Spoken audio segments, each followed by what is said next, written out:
Muy buenas tardes con todos los presentes, estimadas autoridades, docentes, compañeros, estudiantes y público en general.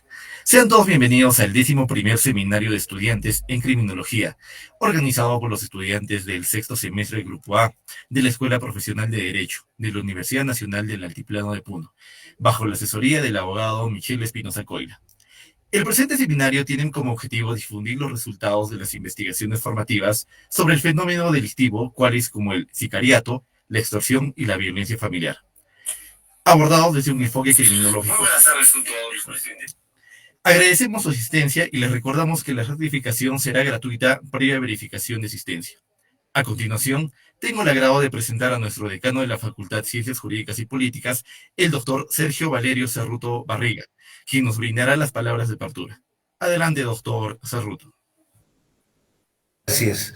Buenas tardes con todos los que vienen participando de este seminario organizado por los estudiantes del sexto semestre de la Escuela Profesional de Derecho de la Facultad de Ciencias Jurídicas y Políticas de nuestra Universidad Nacional del Altiplano. Para mí es un honor y una satisfacción el poder dirigir unas cuantas palabras en este acto tan trascendental y tan significativo, toda vez de que los estudiantes del sexto semestre han decidido abordar estos temas que son de actualidad y que la verdad vienen afectando y causando mucho daño a nuestra sociedad. Estamos seguros de que del trámite y de la secuencia que tenga este seminario, los participantes obtendrán muchos beneficios, especialmente los estudiantes de Derecho, que les servirá para incrementar sus conocimientos en materia jurídica y de esta forma tener una mejor formación profesional. En ese sentido, me permito dar por inaugurado el 11º seminario de criminología, titulado Retos criminológicos frente al auge del sicariato, extorsión y violencia familiar. No sin antes felicitar a los estudiantes del sexto semestre, quienes han tomado parte decisiva en la organización de este seminario, y al mismo tiempo a todos quienes van a participar del mismo, y estoy seguro, como dije hace un momento, van a obtener muchos beneficios en su formación profesional. Muchas gracias. Agradecemos las palabras del señor decano. Ahora damos inicio a la primera ponencia titulada Violencia contra la mujer y los integrantes del grupo familiar, a cargo del estudiante Giovanni Charca Ticona, quien además de su formación en Derecho, participa activamente en el Parlamento Joven y diversas organizaciones juveniles regionales. Adelante, estudiante Giovanni. Muchísimas gracias, dignas autoridades presentes, queridos compañeros y a toda la comunidad jurídica. Es un placer y un gusto poder compartir con todos ustedes las experiencias exitosas dentro de los trabajos y el producto realizado durante este semestre. Pues para nadie le es desconocido que la violencia contra la mujer e integrantes del grupo familiar día a día, y más que todo en nuestra región y en nuestra provincia de Puno, crece a pasos agigantados, según nuestras investigaciones, lo cual compartiremos en esta oportunidad. Cabe entender que cada día en el Perú, 7 de cada 10 mujeres sufren algún tipo de violencia. Y en Puno, esta realidad aún es más crítica. El año pasado, en 2024, se registraron más de 5.000 casos al Centro de Emergencia Mujer. Y la pregunta de todos nuestros compañeros y de todo el grupo era, ¿cuántas vidas más deben romperse antes de actuar? Queridos compañeros, tenemos a bien presentar nuestra tabla de contenido a la cual voy a hacer mención durante toda esta ponencia y a su vez precisar que la violencia contra la mujer integrantes del grupo familiar no es un hecho aislado, como ya lo mencioné anteriormente, sino es una herida abierta en el tejido social de Puno. Cada agresión no solo marca el nuevo comienzo o no solamente marca esa agresión física y mental a la víctima, sino que se perpetúa en círculos de pobreza y de desigualdad y sobre todo en el silencio de esta persona. En nuestra región, donde la cultura patriarcal aún persiste y las respuestas institucionales son insuficientes, pareciera que ser mujer es una forma de vivir en un hogar el cual se llega a convertir en un factor de riesgo. Pues precisamente este estudio busca romper ese silencio analizando los factores que sostienen la violencia, describiendo el rostro de las víctimas y revelando la frecuencia de los tipos de agresiones, lo cual se puede ver descrito a lo siguiente. Seguidamente tenemos nuestro marco teórico.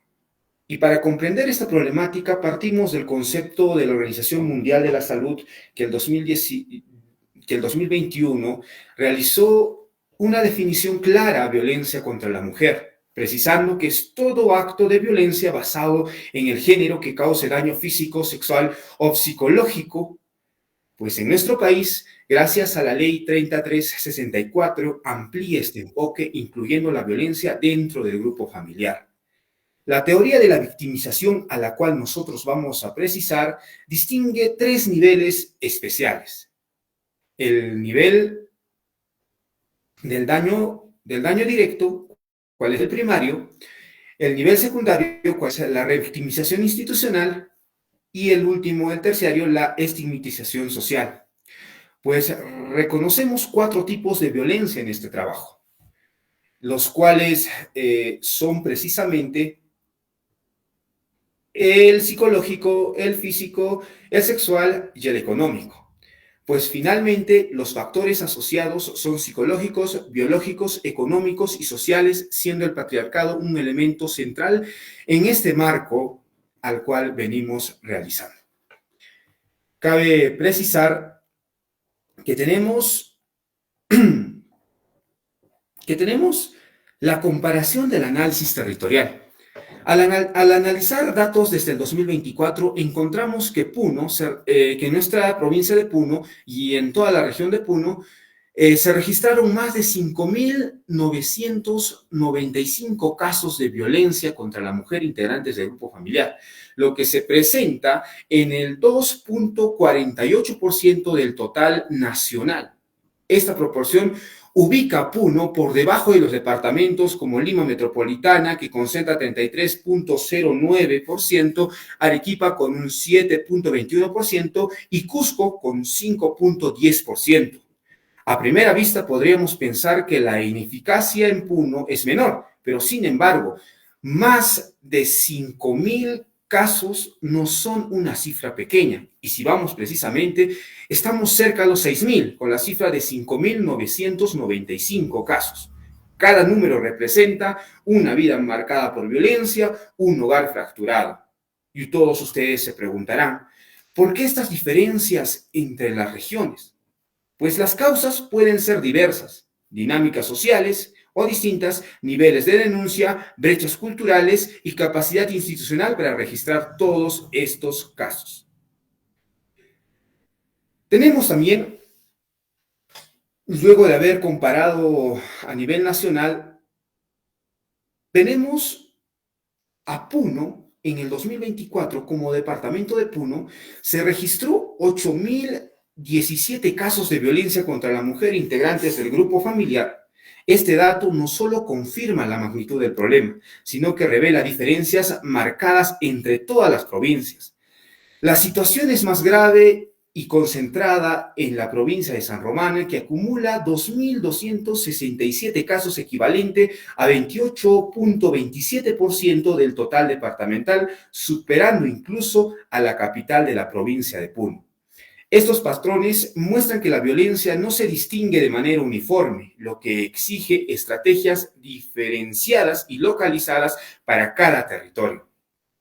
Como siguiente punto, tenemos el perfil de las víctimas en Puno, y uno de los principales puntos a tratar como perfil es la edad, pues en el 2024 la violencia afectó principalmente a las mujeres adultas de 18 y 59 años, seguidas por niñas y adolescentes, aunque en menor proporción. También las adultas mayores son víctimas de este aspecto, pero al igual que los niños, que las niñas y adolescentes, en una menor proporción, lo que evidencia que ninguna edad está exenta de ser víctimas de violencia contra la mujer. Como siguiente punto, también tenemos casos atendidos por el SEM.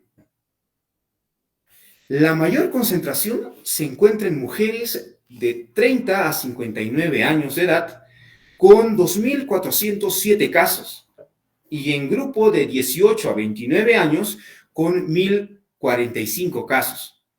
Esto confirma que la violencia golpea con fuerza a la población adulta, joven y madura, sin dejar de lado a la niñez. Como tercer perfil tenemos el nivel educativo.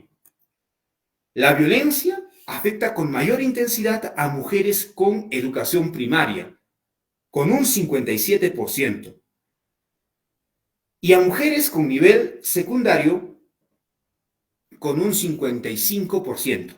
Incluso puede llegar a considerarse, según los datos recopilados, a un 52.9% sin educación formal.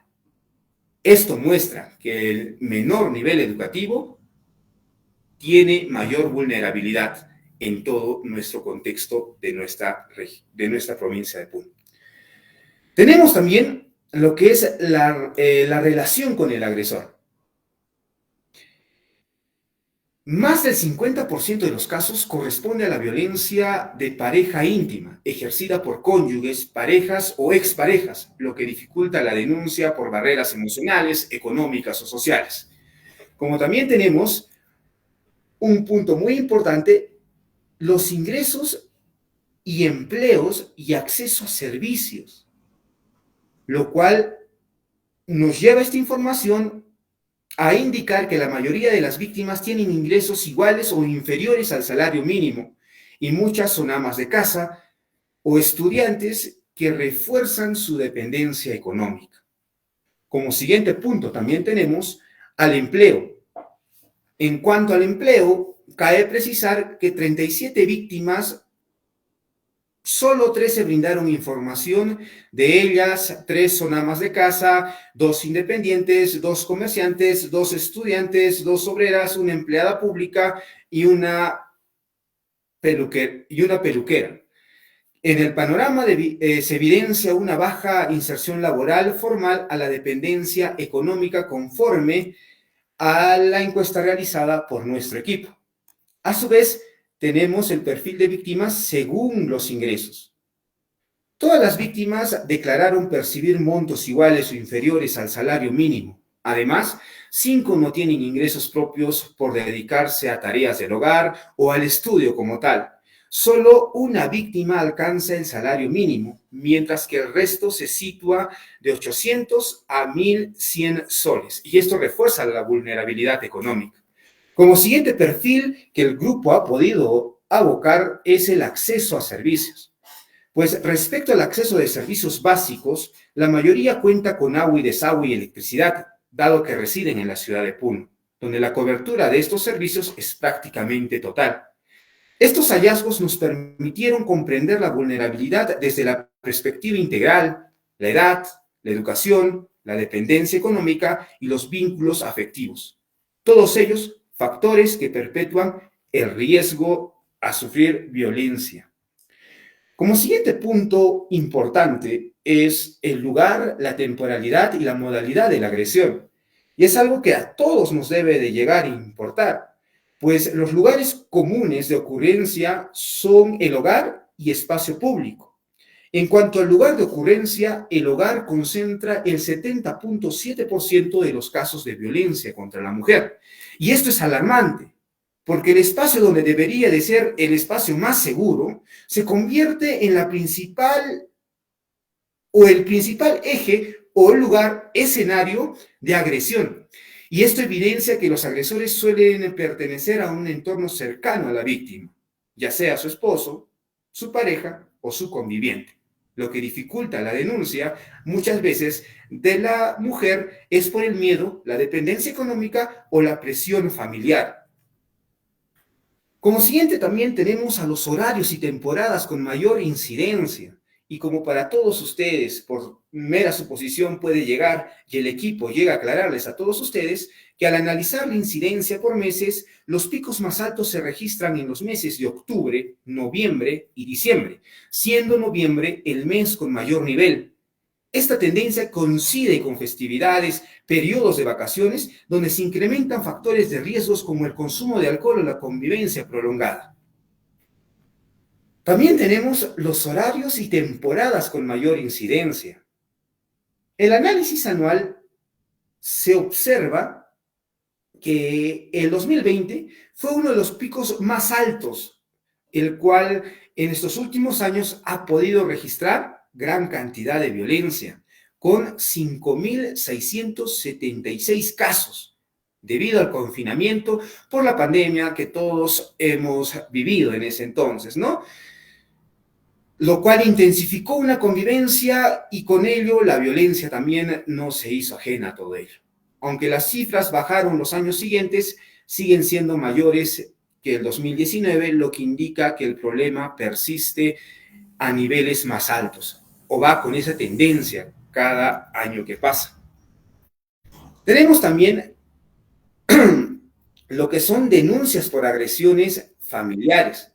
La entidad receptora, en este caso, nos abocaremos al trabajo de campo realizado en las comisarías de la ciudad de Puno, en la Policía Nacional del Perú. Las denuncias por violencia contra la mujer fueron recepcionadas principalmente por dos comisarías a las cuales hemos tenido acceso a la información gracias a la investigación de todo nuestro equipo. ¿Cuál es la comisaría básica A? Que registró 907 denuncias, mientras que la comisaría de familia atendió 1.277 casos de cifras y evidencias que pese a los esfuerzos, la violencia sigue siendo un problema persistente y que exige fortalecer la respuesta policial y articulada con todas las instituciones. Como también tenemos a otra entidad receptora, cual es el Ministerio de la Mujer y Poblaciones Vulnerables, que a través de programas que con los que este ministerio trabaja, cual es el Guarmiñán, brindó atención a diferentes servicios durante el 2024 y los Centros de Emergencia Mujer, más conocidos como el SEM, que atendieron a 5.180 casos. El Servicio de Atención Rural, el SAR, que también nos hizo ajena a todo este pronóstico, reportó 152 casos de violencia contra la mujer o integrantes del grupo familiar, y a su vez también la línea 100 atendida solo en la provincia de Puno el año pasado a 3.903 llamadas. El Servicio de Atención Urgente, el SAU, intervino 592 casos de violencia contra la mujer integrantes del grupo familiar, pues estas cifras muestran la amplia cobertura del Ministerio de la Mujer y Poblaciones Vulnerables, pero también la magnitud del problema, obviamente. También tenemos lo que son los tipos de violencia y denuncias, pero esta vez dentro del departamento de Puno y la provincia de Puno, registrada por el SEM. En el departamento de Puno, el MIP registró 5.180 casos atendidos por el SEM en el 2024, cual anteriormente ya lo había mencionado. De ellos, cabe precisar esto, 1.144 casos corresponden a la provincia de Puno, lo que representa el 22% del total departamental. En ambos niveles, la violencia física y psicológica son más denunciadas, mientras que la violencia económica o patrimonial son menos frecuentes. Por tipo de violencia por departamento, podemos precisar en este punto que la violencia física ha sido registrada en un total de 2.392 casos, la violencia psicológica en un total de 2.080 casos, la violencia sexual en un total de 676 casos y la violencia económica en un total de 28 casos. Y eso es dentro del departamento de Puno. Cabe arribar a la provincia de Puno. La violencia física, 501 casos, psicológica, 451 casos, sexual, 182 casos, económica, 10 casos. También tenemos lo que son las denuncias por sexo según las víctimas. Las mujeres concentran la mayoría de denuncias, y eso obviamente, con un total de 983 casos frente a 161 casos de varones. La violencia física en mujeres denunciaron un total de 450% más que los hombres, y en violencia psicológica 483% más que los hombres. Y la violencia sexual diferenciada aún mayor, a un total de 1.200 porcentaje a más casos. Estos datos reflejan que la violencia afectada principalmente a las mujeres, tanto en frecuencia y como gravedad, alteran en el contexto en el cual vivimos. Y como lo mencionaba, cabe precisar que son las que más ponen en evidencia la violencia registrada en integrantes del grupo familiar, son las mujeres como tal, y esto se puede deber a factores propios de la sociedad. En cambio, tenemos un nivel bajo, muy bajo, el cual se reportan denuncias por los varones. En este caso, ya puede deberse a muchos factores, como de intimidación o el miedo de que un varón, por ser varón, llegue a denunciar, ¿no? Y casos y experiencias a las cuales podemos precisar. Estimado ponente, le recordamos amablemente que dispone de 2 minutos para culminar su exposición. Muchas gracias. Como último punto, tenemos a los agresores según grupo etiario, ¿no? En el distrito de Puno, los agresores se concentran principalmente en adultos de 30 a 44 años, seguidos por los de 18 a 29 años. Como también tenemos los factores biológicos contra la mujer y la ciudad de Puno. Ya puede ser salud mental, consumo de sustancias o más datos estadísticos. Cabe precisar que el 70% de los agresores reportados presentaron antecedentes en el consumo de alcohol y el 15% presenta indicios de alteraciones emocionales o trastornos mentales. Mis queridos amigos, cabe precisar que como equipo, la violencia familiar en nuestra región de Puno, en nuestra provincia de Puno, las cuales a nivel nacional y en todo lugar, y nuestro trabajo abocado quizá trabajar netamente en la ciudad de Puno, en el 2024 sigue siendo un problema estructural que afecta principalmente a mujeres jóvenes de edad productiva, con bajos ingresos, bajo nivel educativo y dependencia económica. Este perfil refleja una intersección crítica entre género, de pobreza y vulnerabilidad social.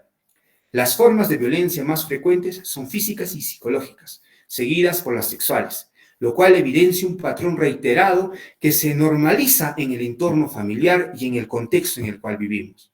Los factores asociados en esta problemática son multidimensionales: la pobreza, la falta de oportunidades, la baja autoestima, la ausencia de redes en apoyo y tolerancia social. La violencia constituyen detonantes perturbadores en el ciclo de victimización. Estos hallazgos pueden demostrar que la violencia no es un hecho aislado, sino un reflejo de estructuras culturales y económicas que sostienen. Por ello, es indispensable adoptar políticas públicas con un enfoque de género territorial que aborden la prevención, atención y protección de manera integral. Mis queridos amigos, queridos compañeros, querida comunidad jurídica y a toda la comunidad universitaria, muchísimas gracias. Agradecemos al ponente por su exposición.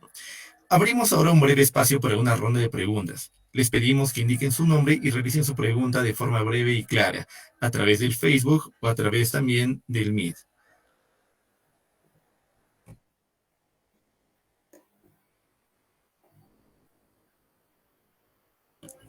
Perfecto, ya tenemos una pregunta que viene...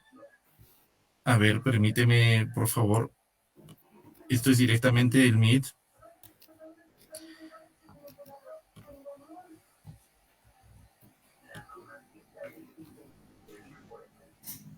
Ponente Giovanni, tenemos una pregunta.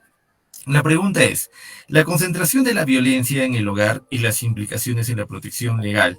¿Nos puede dar, por favor, con respecto a esto? El informe dice, nos dice la señorita, permíteme, por favor, leer el nombre para mencionarla, Laura Chambilla Dora, nos menciona.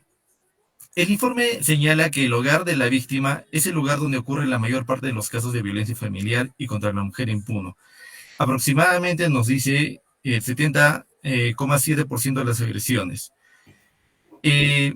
Esta situación sugiere que los agresores suelen ser miembros del entorno cercano, por lo que pueden dificultar la denuncia y la búsqueda de la ayuda debido a la dependencia emocional y económica, el miedo a represalias y presión social o familiar.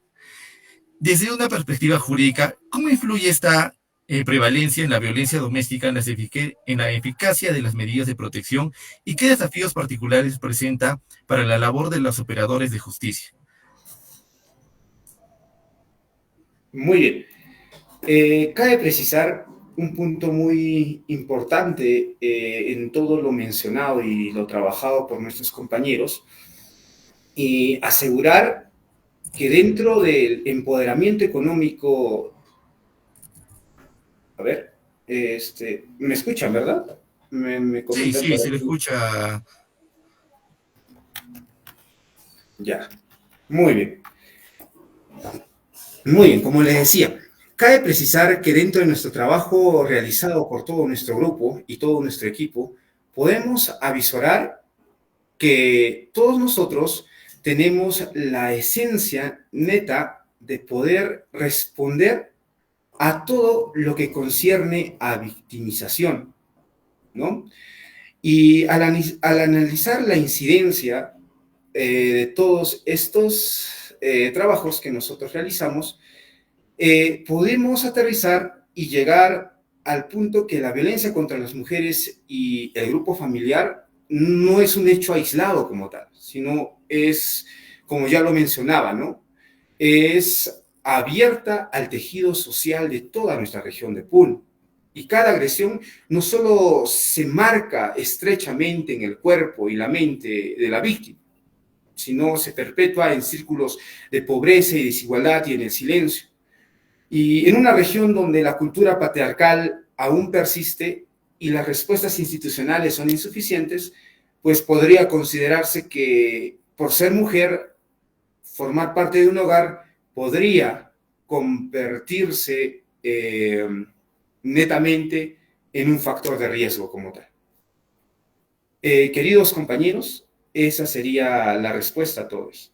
O salvo quizá haya quedado algo en duda y me lo pueda hacer la pregunta también.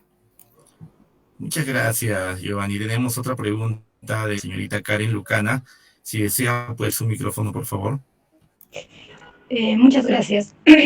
Ante todo, quiero agradecer y también extiendo mis saludos cordiales, señor decano, doctor Michael y compañeros presentes. De la misma forma, extiendo mis saludos a los que también están viendo desde la transmisión de vía, bueno, por Facebook. Mi pregunta sería, como se sabe, esta investigación, a lo que he podido escuchar, está más enfocado o se está dando una postura de la etimología. Bueno, mi pregunta sería la siguiente. ¿Cuáles son o cuáles serían las tendencias para el futuro? Es decir, a partir de este año 2025 hasta el año 2030. Muy bien. Cabe precisar que como grupo, frente a todos los resultados que tuvimos, frente a todo lo recogido por el tema de violencia contra la mujer, tenemos perspectivas, como ya lo hemos puesto, desde el 2020, 21, 22, 23 y 24. La tendencia ha ido creciendo, siendo aún el año donde más se ha concentrado violencia contra los integrantes del grupo familiar fue el 2020, y desde el 2020, el 2021, tuvimos un resultado mucho mayor al 2019. Quizá disminuyó un poco de manera por el caso de denuncias realizadas. El 2022 aumentó esta tendencia, el 2023 siguió aumentando la tendencia, lo cual nosotros tenemos la visión de que este caso, precisamente en el caso de violencia contra la mujer, va a seguir creciendo. Y es por eso que dentro de las conclusiones de nuestro grupo afirmábamos que era necesario tomar acciones frente a todo este punto, planteando políticas públicas y estrategias para combatir la violencia. O también tratar de generar conciencia social al igual a estos momentos al cual tenemos. Muchas gracias, nuestro ponente Giovanni. Agradecemos, terminamos ahí nuestra primera ronda de preguntas. Vamos a pasar a nuestra segunda ponencia, que es extorsión, por el ponente Eduardo Luis Mario Medina Umpiri. A continuación, escuchemos la ponencia titulada Extorsión, quien actualmente realiza prácticas profesionales como asistente legal en un estudio jurídico privado de nuestra ciudad. Adelante, estudiante Eduardo. Bien, ¿se me escucha? Sí, profesor. Bien. Bien, en principio, ¿saben poder ayudarme con las diapositivas, por favor?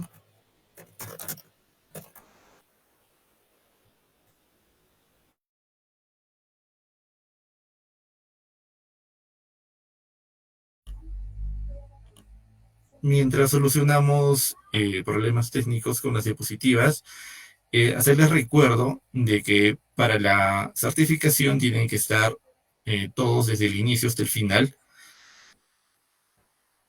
Y así también recordar que las ponencias duran 20 minutos, posteriormente son 5 minutos de pregunta.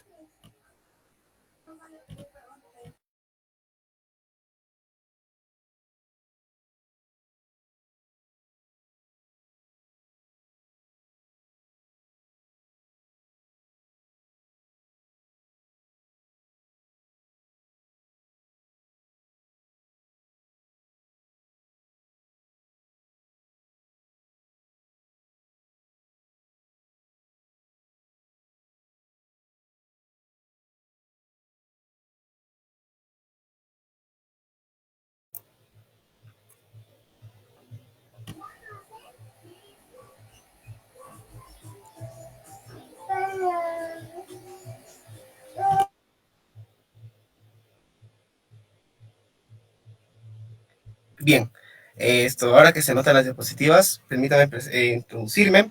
Buenas tardes a todos los presentes en esta videollamada y a todos los quienes nos escuchan a través de la transmisión de Facebook. Mi nombre es Eduardo Luis Manuel Medina Umpiri, y en esta ponencia voy a abordar la presente investigación que ha realizado mi grupo. Investigación que está titulada Cifras de extorsión en la región de Puno desde los años 2022 hasta el año 2025. Esta investigación representa un estudio técnico y estadístico que forma parte de una línea de análisis sobre la criminalidad de regiones del sur del Perú, con un énfasis en delitos patrimoniales y de manera específica, en este caso, en la evolución del delito de extorsión. Partimos diciendo que hablar de extorsión en el Perú ya no es hablar de un hecho aislado ni propio de zonas fronterizas o urbes mayores. Hoy es una palabra que se ha incrustado en el lenguaje cotidiano de emprendedores, comerciantes, transportistas, familias y hasta estudiantes.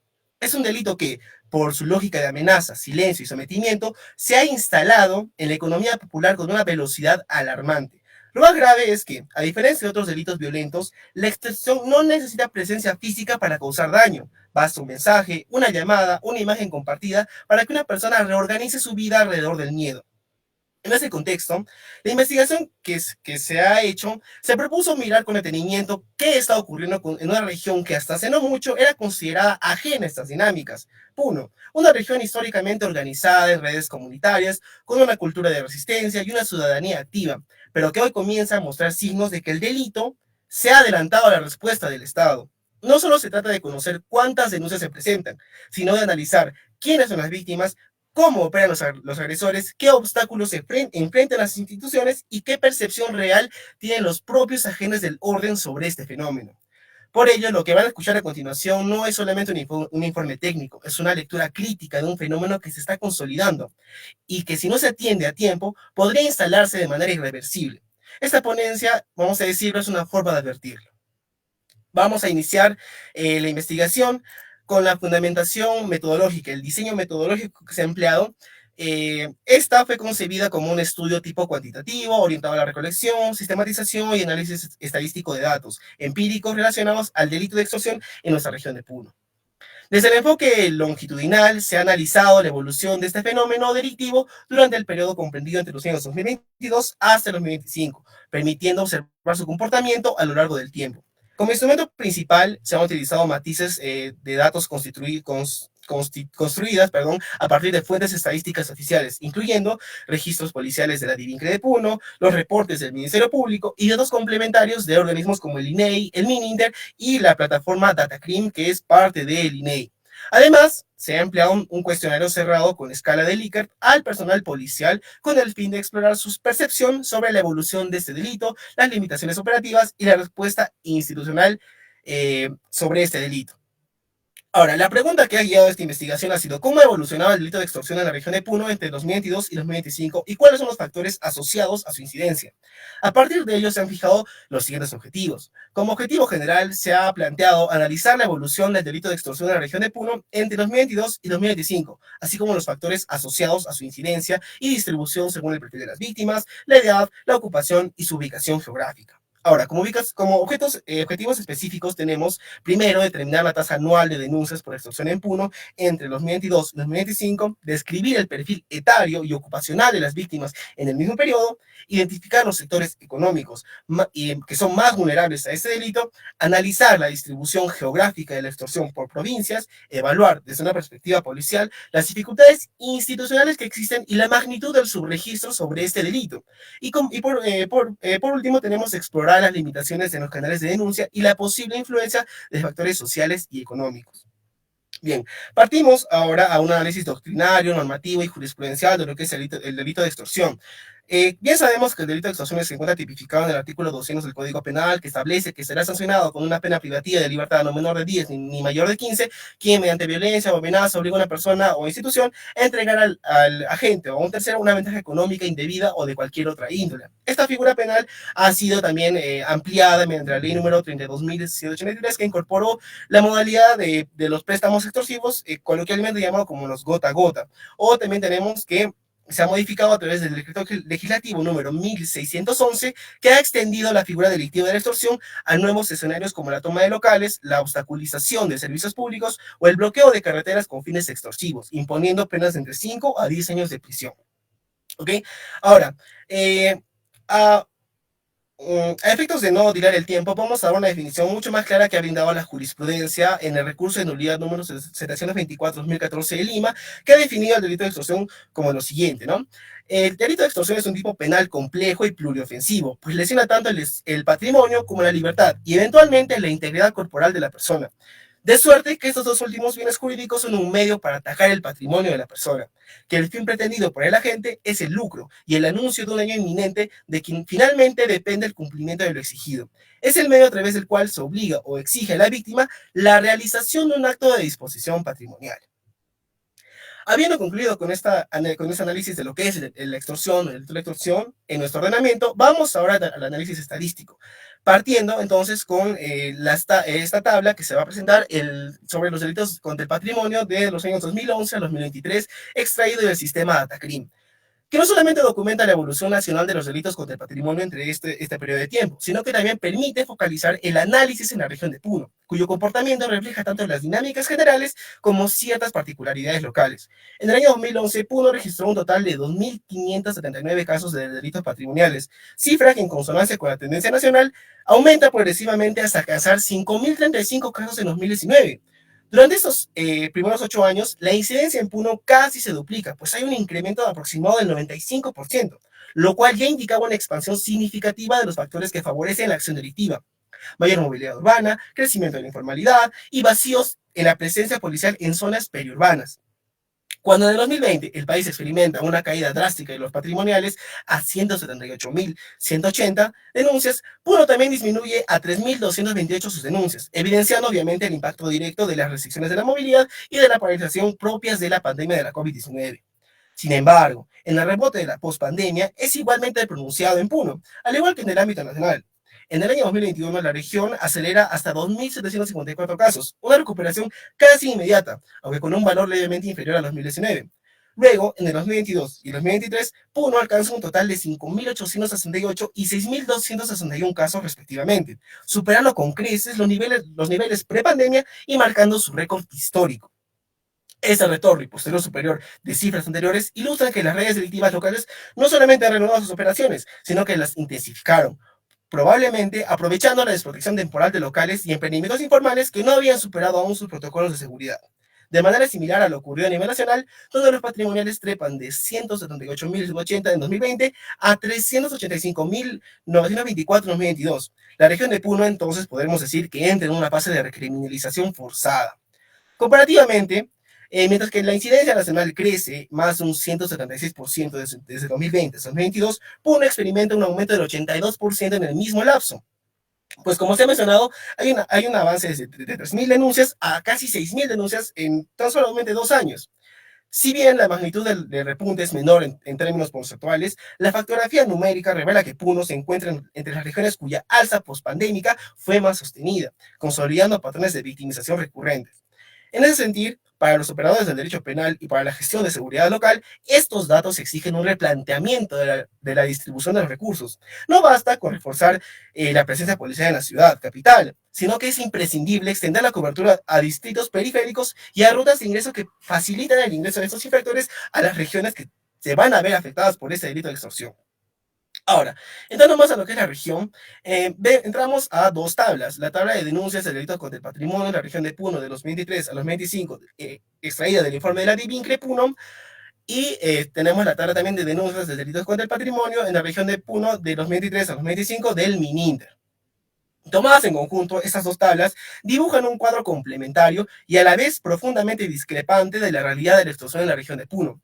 Mientras la tabla de la DIVINCRE registra únicamente 4 denuncias formales de extorsión durante este periodo de tiempo, en medio de 1.724 delitos patrimoniales, la tabla del MININTER reporta un aumento sostenido de las denuncias por extorsión de 28 casos en 2022 a 46 en 2024 y 61 denuncias proyectadas para el 2025, más del doble en corte en apenas 3 años.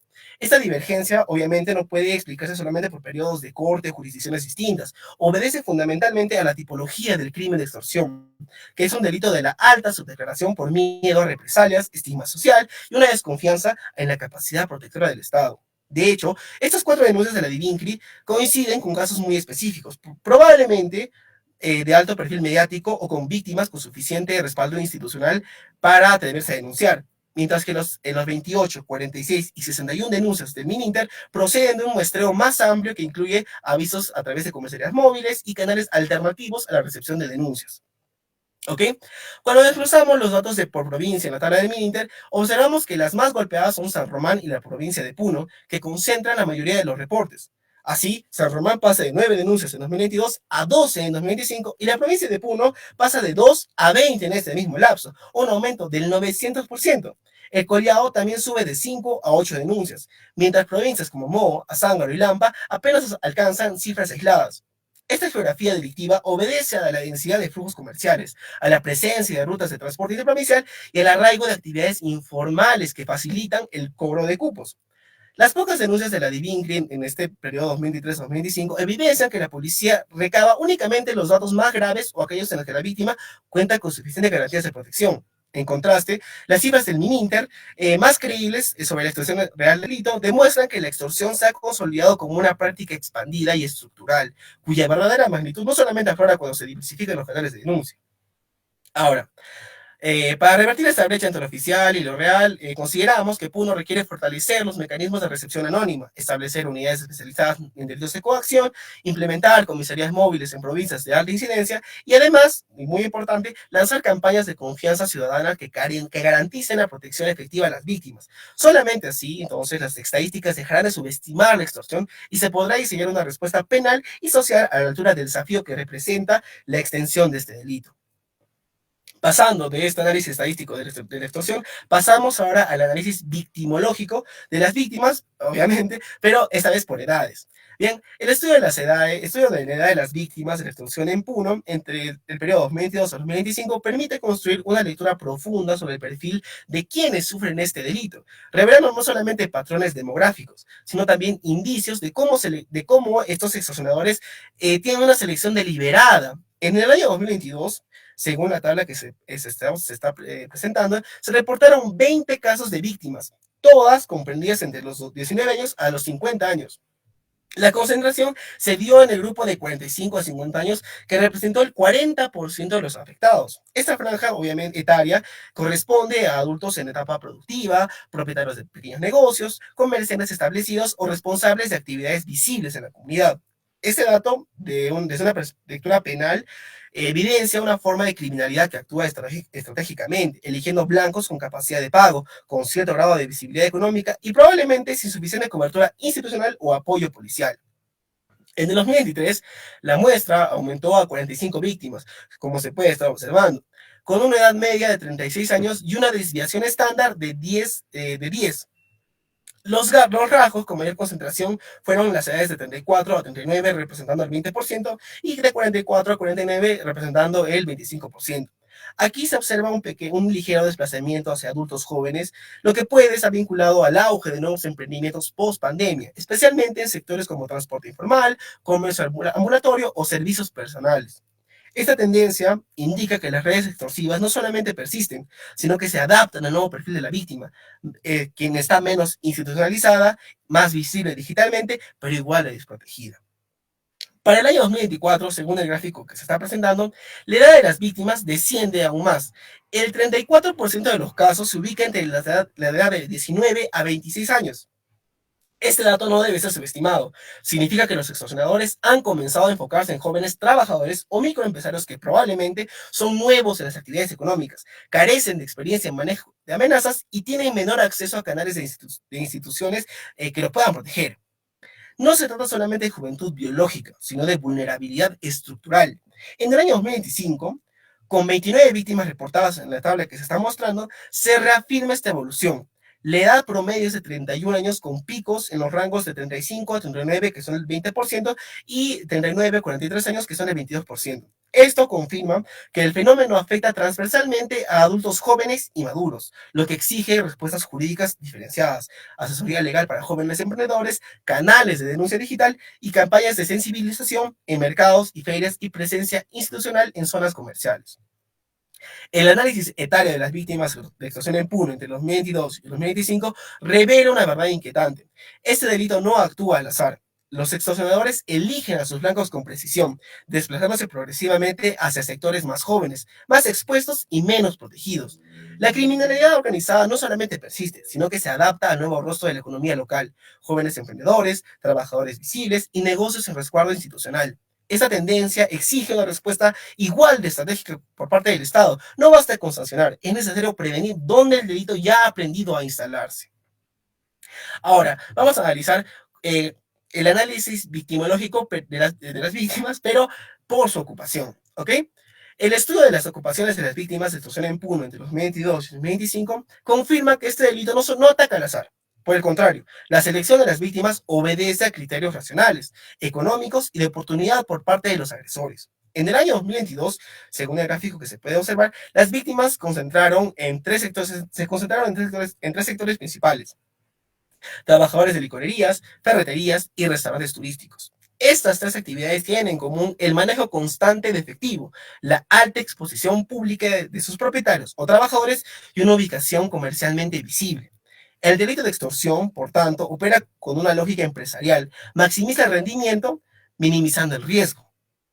Los extorsionadores no se enfrentan al azar ni eligen a cualquier persona, se concentran en quienes parecen rentables y vulnerables. En el 2024, por el gráfico que se debe estar observando, se revela un patrón similar con nuevas variaciones. 4 casos provienen del sector ferretero, 2 del rubro de licorerías y 1 del transporte pesado. Este último es particularmente importante. Se observa cómo la criminalidad organizada empieza a intervenir en rutas comerciales y logísticas, cobrando cupos o amenazando con dañar unidades vehiculares. Aquí el delito no solamente se dirige contra locales fijos, sino se desplaza por rutas. Esta movilidad criminal exige de las autoridades una respuesta también móvil, unidades de patrullaje vial, puestos de control sorpresa y cooperación entre la policía de carreteras y las fiscalías provinciales. Para el año 2025 se amplía aún más el panorama. Entre las 29 víctimas reportadas, 6 pertenecen al sector licorerías, 6 son calificados como emprendedores y 5 como distribuidores de ropa, mientras que 4 se destacan en la ferretería, 4 en discotecas y 4 como trabajadoras sexuales. Este hallazgo es de particular relevancia, obviamente. Por un lado, ratifica que las licorerías siguen siendo un blanco preferido. Son locales que venden productos de alta rotación, trabajan hasta altas horas de la noche y muchas veces carecen de medidas de protección. Por otro lado, incorpora también nuevos sectores vulnerables, mujeres en situación de prostitución, personas que trabajan en discotecas y vendedores informales. Esta diversificación de víctimas implica que el delito de extorsión ya no solamente se dirige únicamente a empresarios formales, sino a sectores invisibilizados o marginados donde el acceso a la justicia es más complejo. Aquí el rol del Estado debe ser debe ser doble, sancionador y protector. No solamente se trata de perseguir al extorsionador, sino de integrar a las víctimas en redes de apoyo legal, psicológico y comunitario que les permitan denunciar sin miedo a represalias. Ahora, aquí cabe hacer una aclaración, una precisión, que la categoría de emprendedores también debe analizarse críticamente. Es una etiqueta genérica que puede incluir desde vendedores de redes sociales hasta comerciantes ambulantes. Su indefinición revela un vacío en el registro formal de la economía regional y, por tanto, un punto ciego para la acción estatal.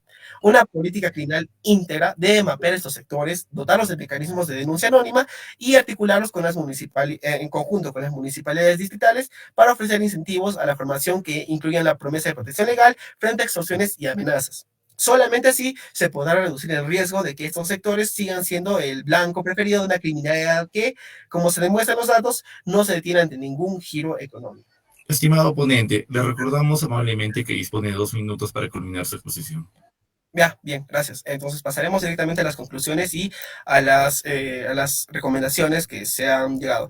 Bien, el análisis integral de este trabajo, abordado desde una triple perspectiva estadística, victimológica e institucional, permite extraer conclusiones que no solamente describen la magnitud del fenómeno, sino que interpelan directamente al diseño actual de la política criminal regional. Lejos de ser un problema esporádico o marginal, la extorsión se ha consolidado como una forma sistemática de violencia patrimonial ejercida en entornos urbanos y comerciales, con patrones territoriales, demográficos y económicos claramente identificables.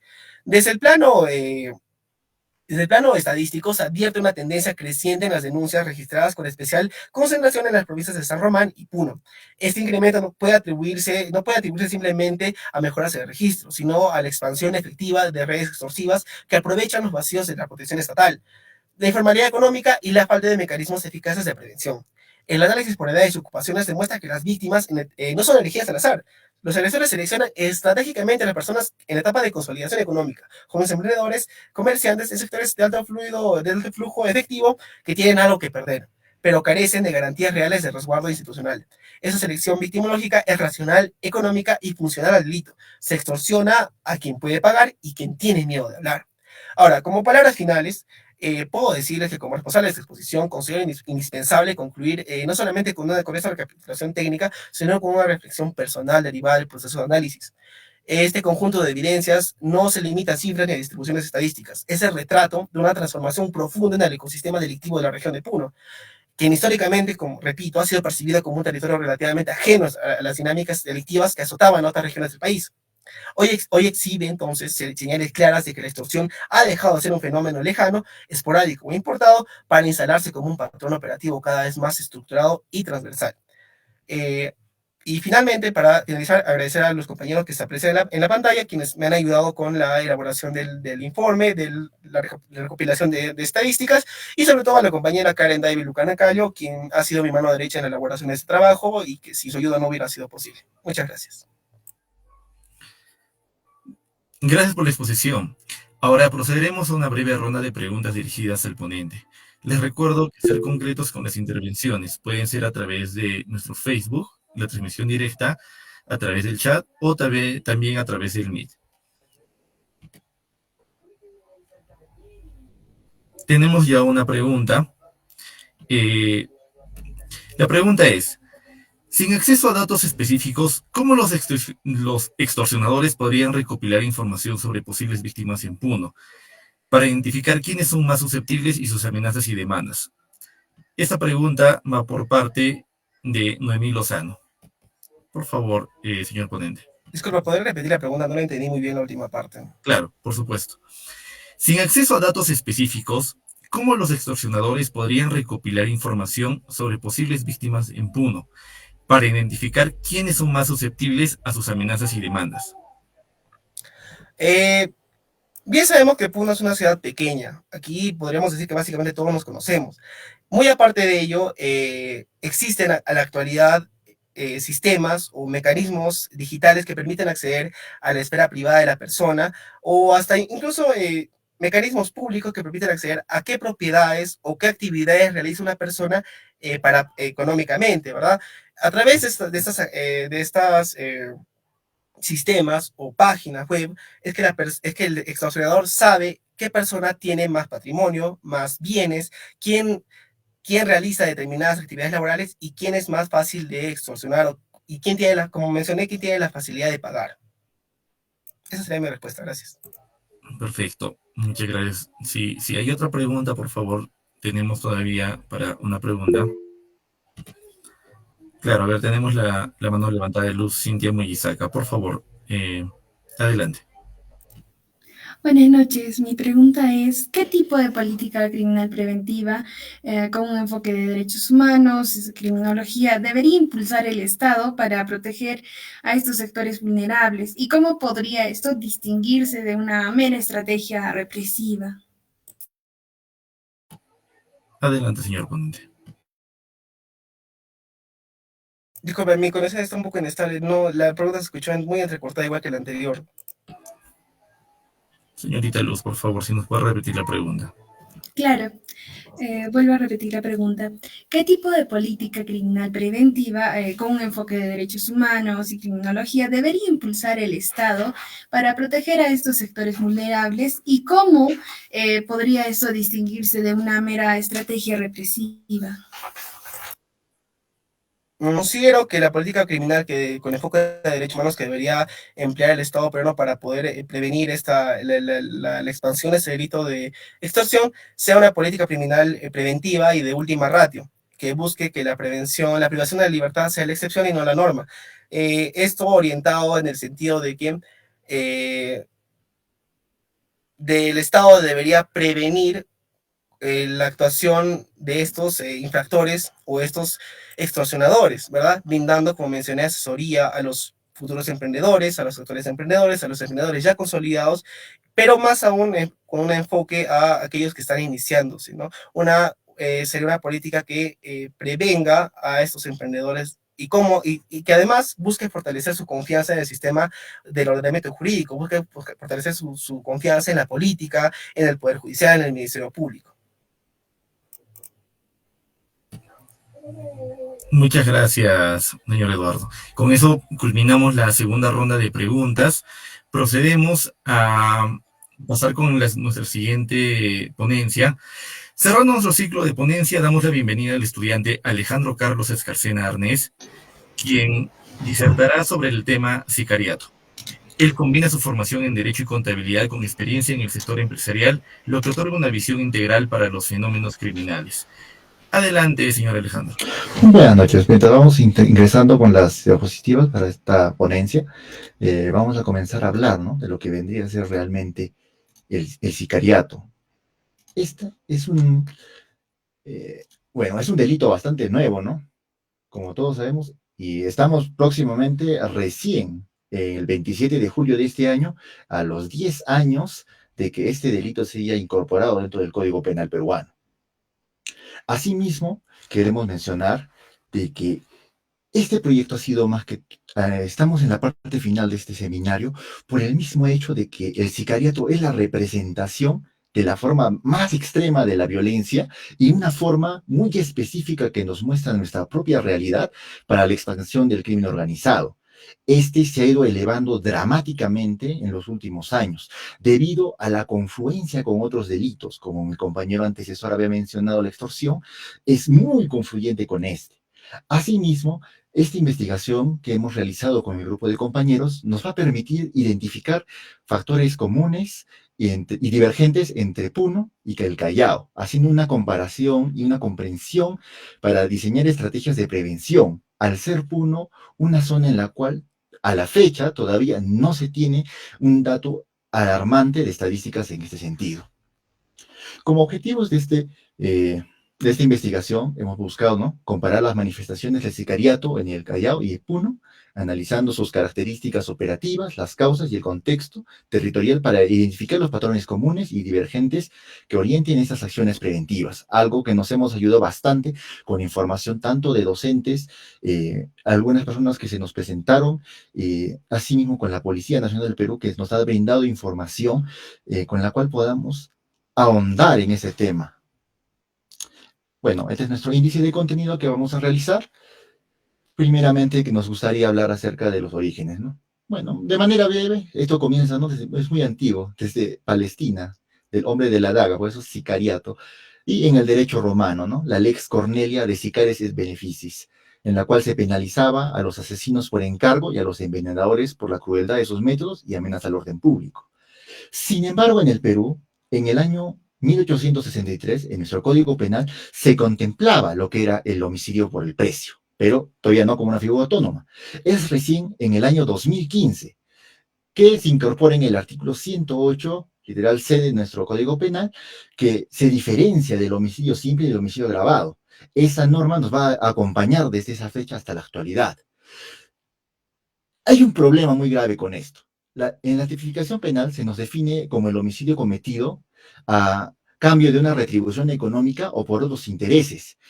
Sin embargo, debido a las características que esto posee y a la baja cantidad de tecnologías de información que contamos en el Perú en la actualidad, es muy difícil diferenciar y encontrar la diferencia entre el homicidio calificado y el sicariato.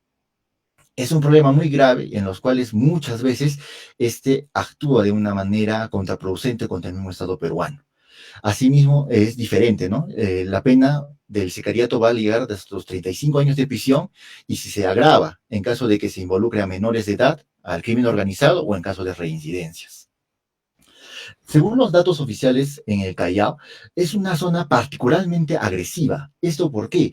Porque antiguamente, desde el año 2000, desde toda la historia peruana, el puerto del Callao es uno de los más importantes de Latinoamérica.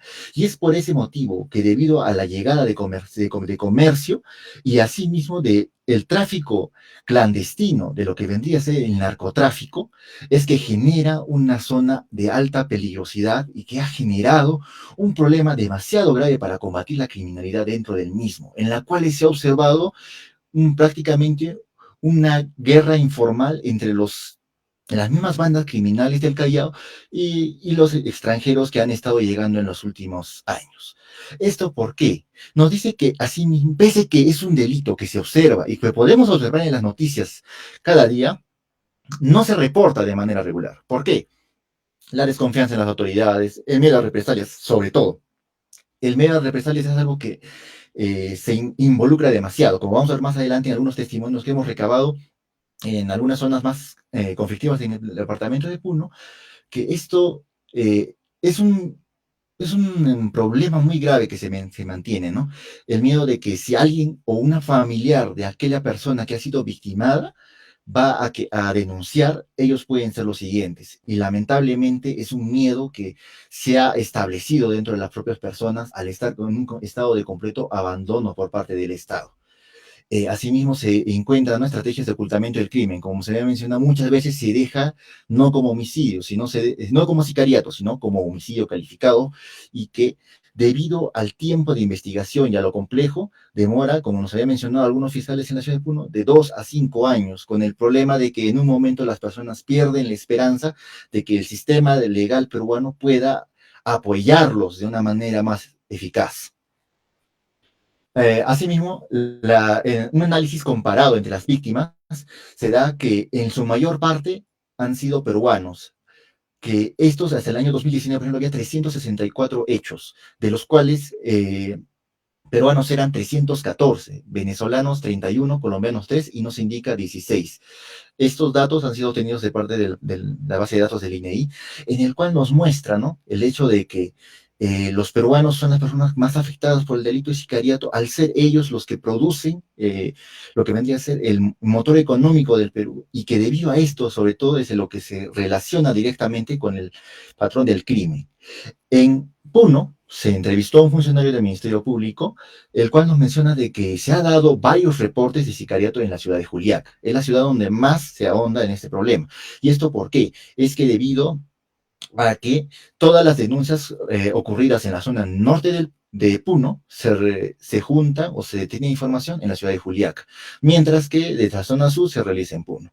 Por medio de varias preguntas, algunos policías nos indicaron de que en la zona sur no se tiene constancia dada de que exista hasta la fecha delito de sicariato. Sin embargo, en la zona norte ya es a partir incluso del año 2018, que fue en el primer documento estadístico del INEI en cuanto a materia de sicariato, que nos mencionaba en el 2018 acerca de 2 casos, un caso en la provincia de San Román y un caso en la provincia de Azangro, que esto se daba a partir de lo que vendría a ser la pelea por terrenos dentro de un estamento, ¿no?, para así poder llegar a mejores motivos económicos. Esto nos diferencia de otros lugares. ¿Por qué? Porque en Puno el motor del sicariato se nos da en la zona norte debido al auge del narcotráfico y a la minería informal e ilegal, así como el cobro de cupos por el robo de oro.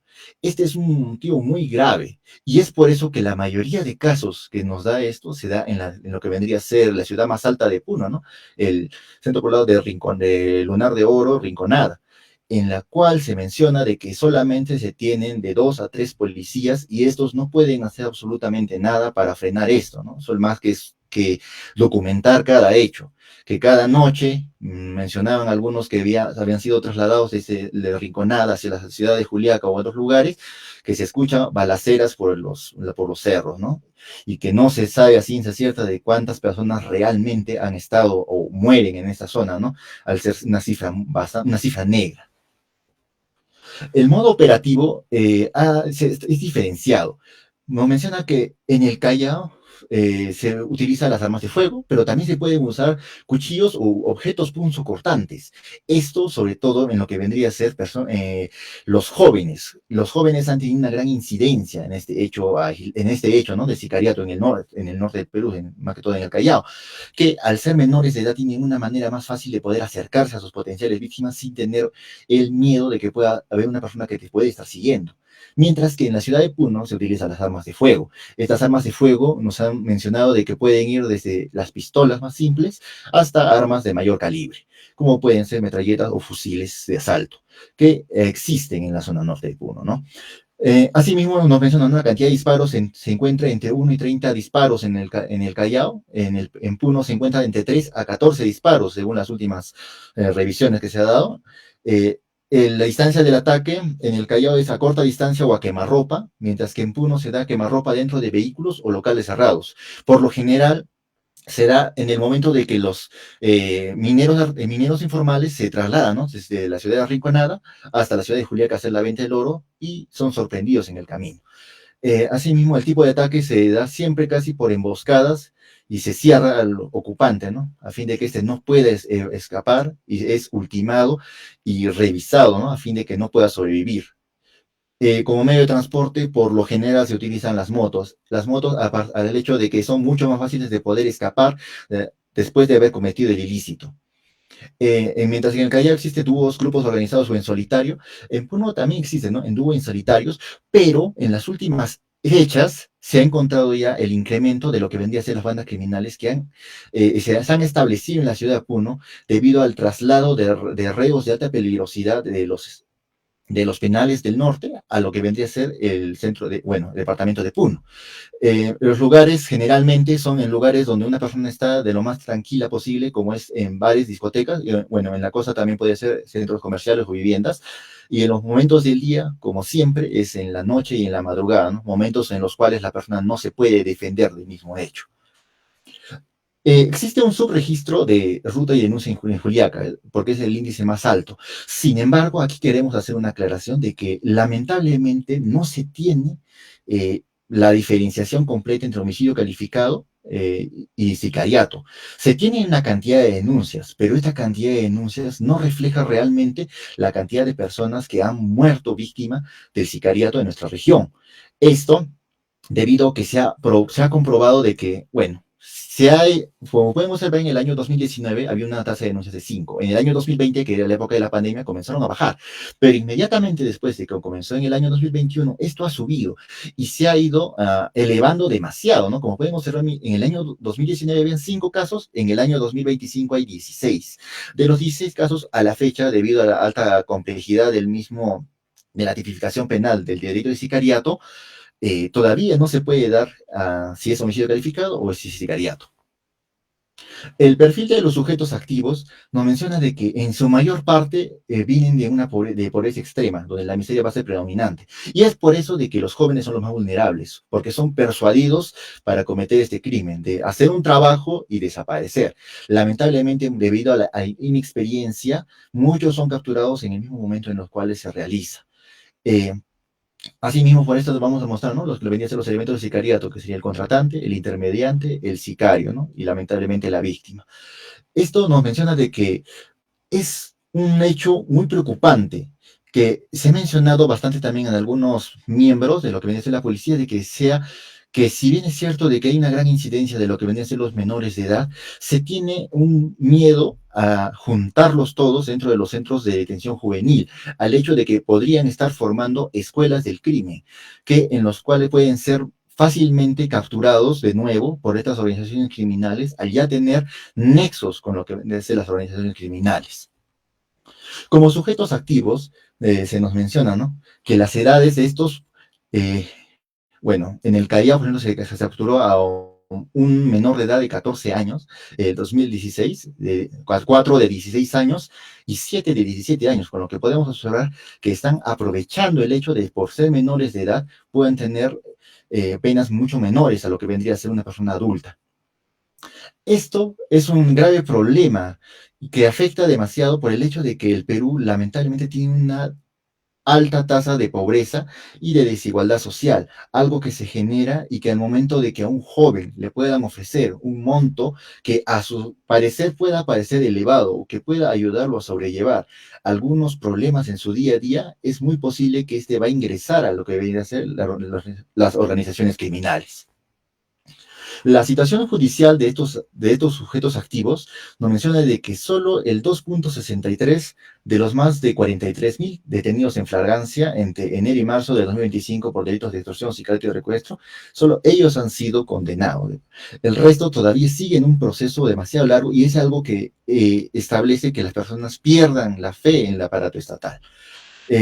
Asimismo, según las cifras del Sistema de Información de Defunciones, que ya al 11 de julio de este año ya se han contabilizado 1.148 homicidios a nivel nacional, algo que es una alza desproporcionada por el hecho de que estamos viviendo en un estado donde ya prácticamente cualquier persona, por el hecho de poder tener algún modo de sobrellevar o llevar el pan a su casa, en primer lugar es extorsionado y en el caso final en que la persona no ceda, pues es ultimado por estas organizaciones criminales que se dedican al cobro de cupos, ¿no? En el Puno se entrevistó a un fiscal que nos mencionó que la proporción de sentencias es demasiado baja debido a la falta de recursos y la corrupción que se establece muchas veces con elementos de la policía, que en su caso, que se habló también con algunos policías del norte, que estos mencionan que es por el hecho de que no cuentan con la protección del Estado. Si ellos hicieran algo, es posible de que en una noche puedan ingresar y quemar toda la comisaría o ultimarlos a ellos o a sus familiares, debido a que, como hemos visto, la información de una persona actualmente es fácilmente conseguible a través del Internet.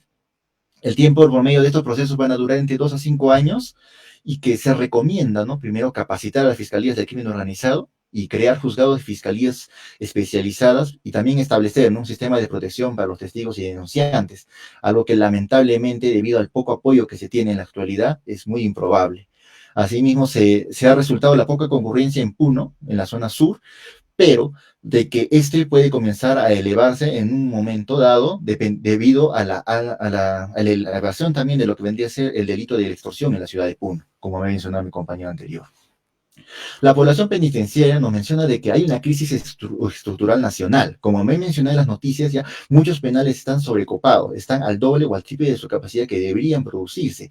Y esto es algo muy grave, puesto de que debido a esta situación es que muchos de los delincuentes en los cuales se tenga bastante duda de su participación dentro de estos hechos es liberado para poder evitar el hacinamiento dentro de esto mismo, y no se proporciona lo que vendría a ser la mejora con los talleres educativos y laborales, algo que, según nos mencionaron también miembros de INPE en Puno, se realiza. Como ustedes pueden observar, por ejemplo, el Penal de Yanamayo en la actualidad es un centro de formación y que produce bastantes productos a fin de poder sobrellevar y evitar nuevamente conductas delictivas para reinsertar a todos los presos que han sido formados en Puno para que no causen ningún disturbio a futuro. Como se ha mencionado, en los menores de edad, eso es un problema complejo, va a definir el homicidio por el encargo. Menores de 9 a 12 años se ha visto incluso en los últimos tiempos de que debido a la pobreza, la falta de oportunidades educativas, la desintegración de la familia, la desintegración social, hay una alta tasa de sicariato juvenil. En Puno no se encuentra tanto este caso debido a de que, por lo general, si bien es cierto, somos una de las regiones más pobres del Perú, esto no nos alcanza para que las personas ingresen a este aparato del crimen organizado.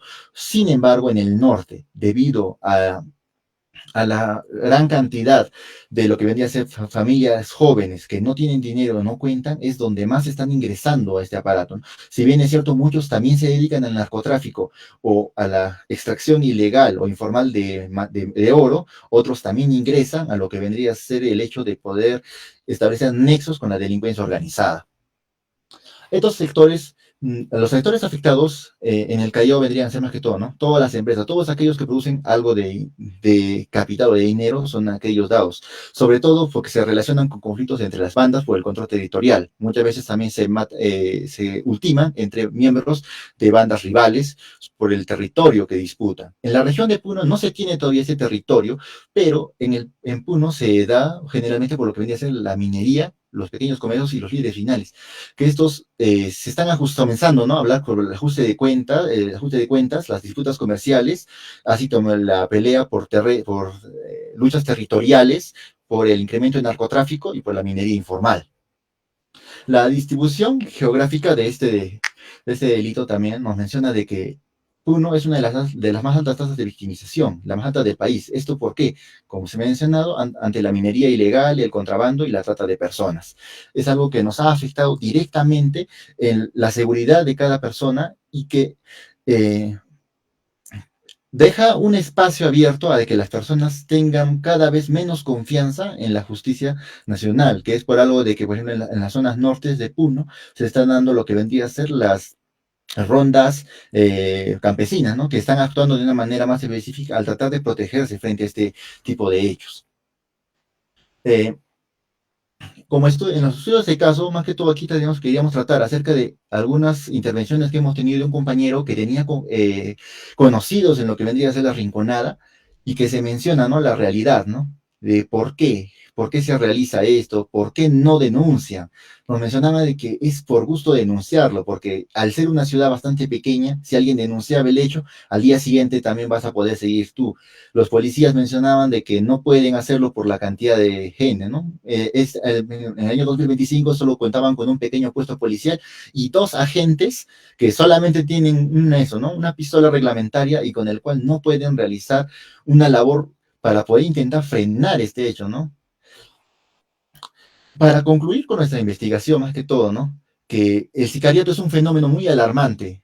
Este ha dado un crecimiento y una profesionalización única. Esto ha dado un récord de 2.000 homicidios en el 2024. Como mencionaba, ese año ya estamos en los 1.148 y recién estamos en el mes de julio. Esperemos que esta cifra pueda disminuir a fin de evitar nuevos problemas, ¿no?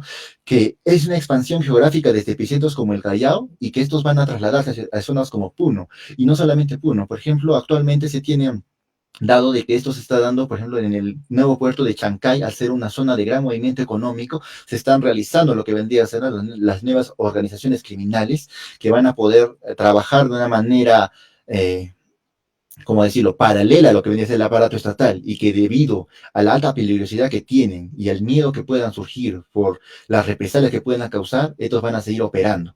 La causa en el Perú no es clara, pero es una suma de muchos factores estructurales, ¿no? Primero, la debilidad del Estado, la exclusión social, las faltas de oportunidades, la inmigración de personas de que al menos el Perú en estas fechas todavía no contamos con un sistema que garantice que los inmigrantes que ingresan a nuestro país puedan o no tener un registro de lo que han podido realizar en su país, ¿no? Así como las redes criminales, como el Tren de Aragua, por ejemplo, en el norte, en Puno también se han encontrado varias organizaciones criminales que generalmente vienen de parte del norte, con cabecillas ubicados dentro de las mismas, en los penales de alta peligrosidad de Puno, como es el penal de Chayapalca, y que a través de ellos continúan el hecho de sembrar el terror a través de una zona de que históricamente no hemos tenido una gran cantidad de crímenes violentos.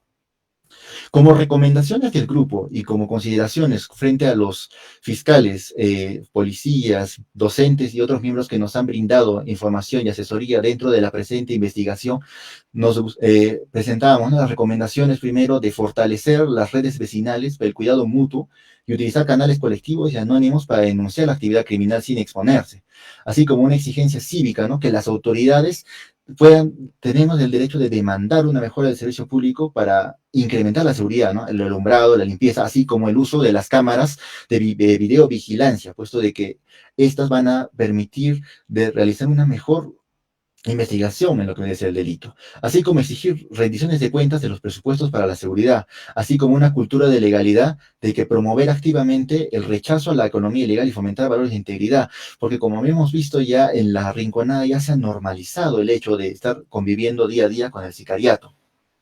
Asimismo, en las instituciones nos gustaría también proponer, ¿no?, la capacitación del personal judicial, que es esencial proporcionar una formación especializada a los fiscales y jueces en el manejo de casos complejos. Todavía existe una gran problemática en diferenciar el homicidio calificado del sicariato, como se ha mencionado. Asimismo, la implementación de medidas de protección para testigos y denunciantes. Lamentablemente es algo muy necesario, pero que es bastante complejo.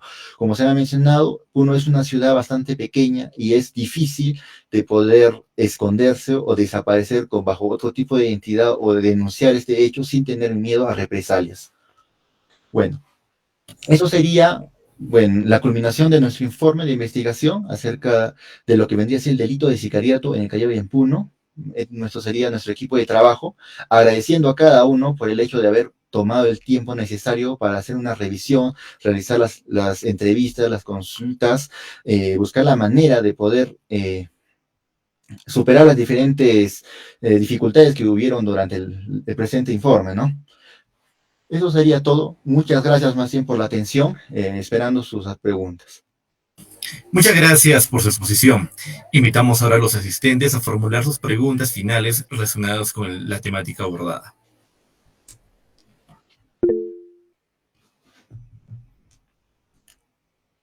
Bueno. Tenemos ya una pregunta, a ver, permítame leerla. Nos dice, Gerson Manuel Negreiros nos pregunta, ¿cómo influye la deserción escolar y el desempleo juvenil en el aumento de estos delitos?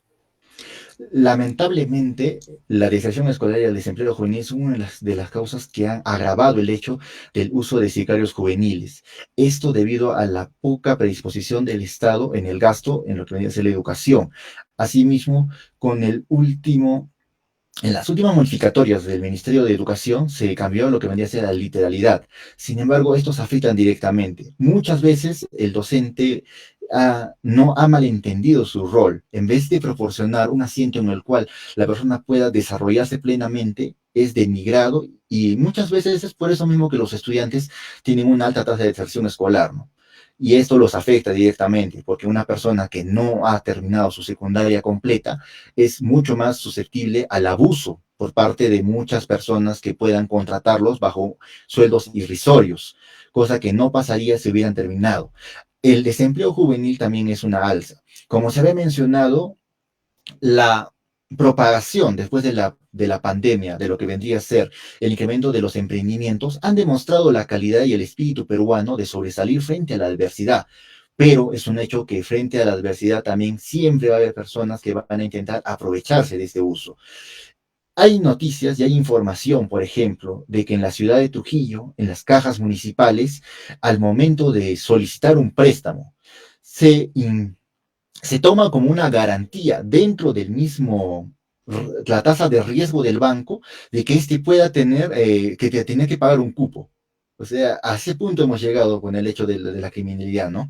Y es el hecho mismo de que agregando todo de este matiz de problemas en nuestra sociedad, ha generado de que muchas veces el joven se sienta abandonado por el Estado, por la falta de oportunidades y que de una u otra manera intente sobrellevar su vida, ¿no? Porque muchas veces, lamentablemente, como decimos, ¿no? Y como escuchan noticias, el joven era bueno, pero lamentablemente mató. A veces solamente se ve el fin, que el joven es un homicida, pero no se ve el hecho de qué estaba detrás de todo eso, cuáles son las oportunidades que se le negó a la persona para llegar a este caso. Eso sería la respuesta a la pregunta. Muchas gracias, Máximo. Muchas gracias. Tenemos también otra pregunta rápido del señor Vázquez Condori Michael. La pregunta es, si las estadísticas de sicariato,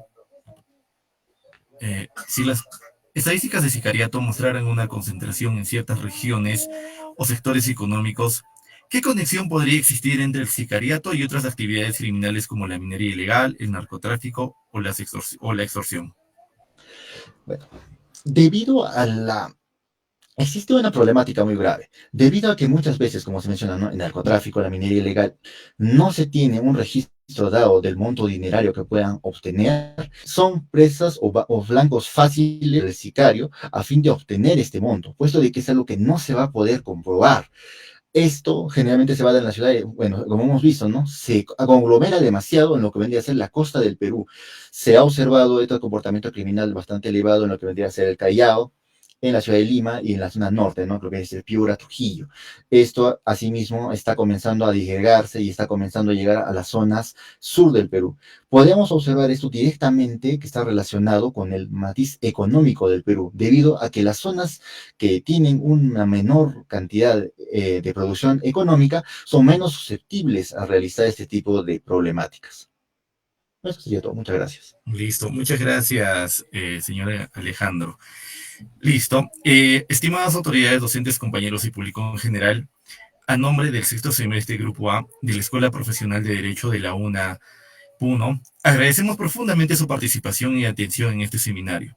Esperamos que las ponencias presentadas hayan sido de una gran utilidad académica y reflexión crítica sobre la realidad criminológica actual. Agradecemos también al abogado Michael Espinosa Coila por su guía como asesor del curso. Damos por finalizado el evento y los invitamos a seguir participando en las siguientes actividades académicas de nuestra facultad. Muchas gracias y muy buenas noches.